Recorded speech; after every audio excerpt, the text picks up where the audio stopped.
Everyone poops. Every person produces about 128 grams of poop each day. That is 3.4 metric tons in a lifetime. And if you take humanity as a whole, we produce more than 1 million tons of poop each and every day. In ancient times, a civilization could either deal with the issue of sanitation or die of a terrible plague caused by their drinking water and their wastewater getting mixed up. Sanitation played a key role in the creation of the Magna Carta, the first written set of laws that stated that no king is above the law. In 18th century Japan, poop markets emerged as a result of a very weird crisis that I want to talk about. And people didn't even have the rights of ownership to their own feces in some cases. NASA spent $26 million and 6 years creating a brand new toilet. So let's talk about the dark side of the turd, the shady number 2, the forbidden chocolate shake, the big shit.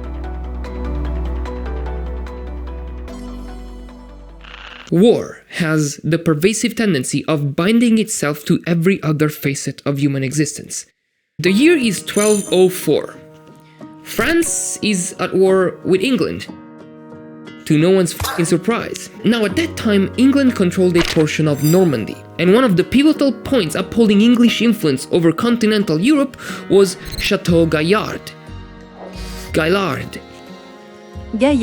By March 6th of that year, the troops inside of the chateau had been under siege for more than 8 months. The outer defenses of the castle had fallen, and the walls surrounding the inner bailey were the only thing keeping the handful of English soldiers safe from thousands of raging Frenchmen.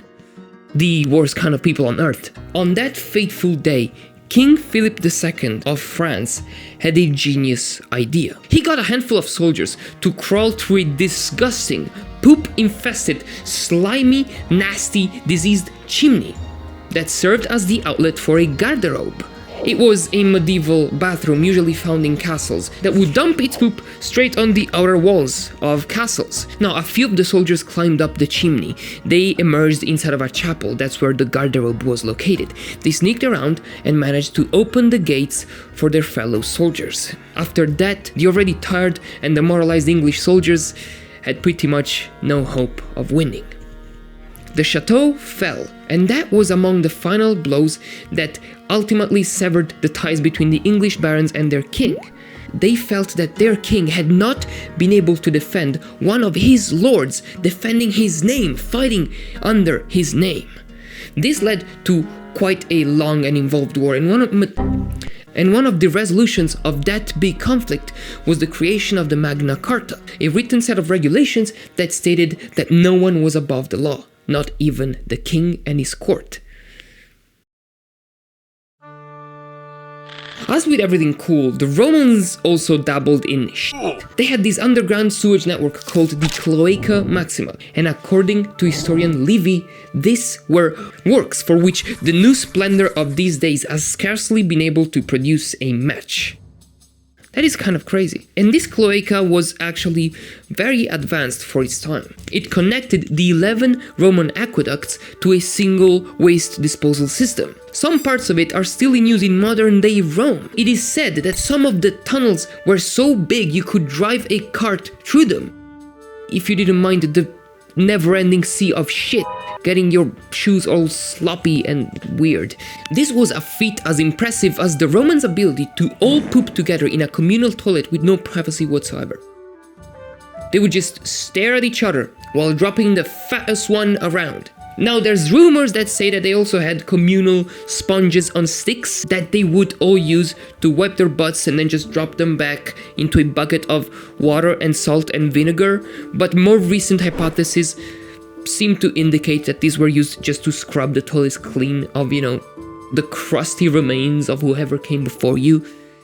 I've talked about one of the most relevant crossing points between poop and warfare. I've talked about one of the most important crossing points between pooping and technology. It's about time we talk about one of the possibly weirdest poop-related stories I could find. In 18th century Japan, the population was growing at a decent pace. The country seemed to have a scarcity when it came to natural fertilizers, and every year there was a bigger and bigger need for crops because a growing population consumes more food. At one point, people started recycling human feces to fertilize. And if you're wondering, the reason why we don't do it in first world countries is because that practice actually carries some pretty nasty risks unless you take a lot of precautions, which just make it cheaper to use animal manure, for example. Now, the reliance on poop as a fertilizer became so high that people started selling their own poop, and this spiraled into a whole big market, with laws establishing who owned what. At one point, landlords in Osaka argued that they owned the poop of their tenants, and the ruling class agreed with them. People renting houses in Osaka would not own their feces. Their landlords could sell it at whatever price they wanted. There were dedicated workers collecting poop and bringing it away from towns and into farming villages. By many accounts, it was a very respected profession. The caste system applied to poop markets. Samurai received higher compensation for their feces than regular people. But it wasn't a senseless discrimination. It was due to the fact that samurai, being richer, could eat better food. They had a much richer diet, which caused them to have much more nutrient poops. What the fuck am I doing with my life? And there was also a difference in pricing between men's and women's poops, with the latter being slightly cheaper due to some biological differences between the composition of men's poops and women's poops. And if you think you're a lunatic, a crazy person, let me remind you, you are watching a 25-year-old man get excited talking about poop! Feces! Okay. I have settled down. Let me just tell you that if you think that troubles with feces are over in modern times, you're dead wrong. Now, a crazy high-tech example is NASA spending $23 million and 6 years to perfect a brand new vacuum-based toilet. This is essentially a toilet that sucks away your poop and your pee and makes sure that nothing escapes from it. This was actually one of the reasons why it took so long to perfect it. And it sounds like a crazy weird thing, but there was actually an interesting incident in the past. 1969. The Apollo 10 crew is orbiting the moon, and they're discussing how they're going to return back to Earth. This is the mission that happened right before the one that landed on the moon. They were testing everything except for the landing stage. The astronauts are 6 days into their test, and they're discussing return plans, and all of a sudden, someone spots a floating turd. To this day, we have no idea who actually did it among the members of the crew. In what's pretty much an actual shit version of Among Us, you had the crew pointing fingers at one another trying to find the culprit. To this day, we have no idea who it was, but we're quite sure about how it happened. You know, when they were organizing these early space missions, whenever someone asked stupid, irrelevant questions like, how will the crew perform their primary, necessary bodily functions several times a day?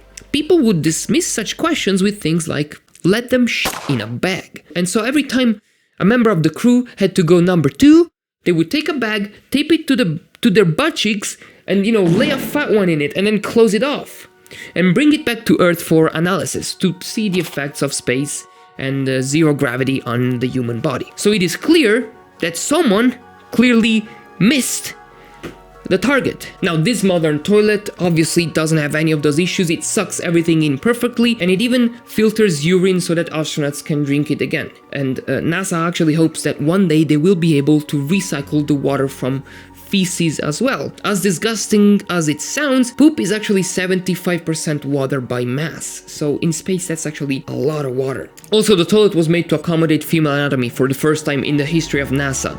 Previous toilets were actually quite uncomfortable to use if you didn't have a meat stick in your pants.